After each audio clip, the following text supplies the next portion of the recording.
នឹងអូនជាងនេះបានទេបើសិនមានមេនៅស្រឡាញ់អូនយល់ព្រមចាក់ចេញមិនដេញដោលបើសិនបងអស់ចិត្តជាសង្សារគ្នាយូរដែរហើយដល់ពេលកន់តើយលែងចង់ចិត្តមិនបាច់អាណិតបើបងអស់ចិត្តស្នេហ៍ចូលចិត្តបាញ់ឆេះឲ្យអូនឈឺចាប់និយាយទូរស័ព្ទពេលអូននៅក្បែរទៅមកអូនមែនទេដែលគ្រប់ពេលឃើញម្នាក់នេះនៅក្បែរបើធុញអូនខ្លាំងក៏មិនបាច់ទ្រាំប្រាប់អូនត្រង់ក៏មិនខឹងដែរឈឺចាប់ជាងគេពេលសួរបងមិនវាចាបើពេលនេះអូនមានអ្នកថ្មីចង់ដឹងថាថ្លៃសប្បាយចិត្តទេ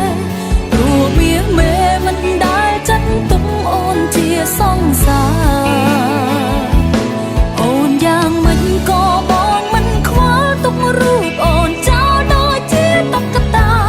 សួរតាមត្រង់ថាសល់ចិត្តស្នេហ៍អូនទេ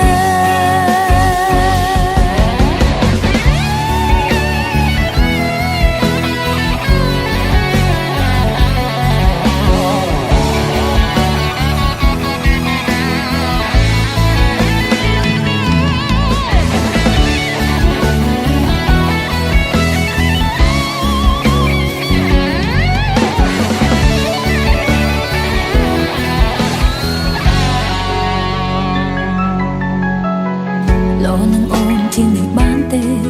បើសិនមានមេនៅស្រឡាញ់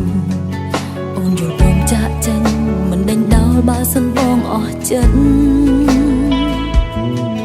ជាសង្សារគ្នាយូរដែរហើយដល់ពេលកង់តើយលែងចង់ចិត្តមិនបាច់អាណិតបើបងអស់ចិត្តស្នេហ៍ចូលចិត្តបាញ់ឆេះឲ្យអូនឈឺចាប់និយាយទូរស័ព្ទពេលអូននៅក្បែរទៅមកអូនមែនទេដែលគ្រប់ពេលឃើញម្នាក់នេះនៅក្បែរបើធុញអូនខ្លាំងក៏មិនបាច់ទ្រាំប្រាប់អូនត្រង់ក៏មិនខឹងដែរឈឺចាប់ជាងគេពេលសួរបងមិន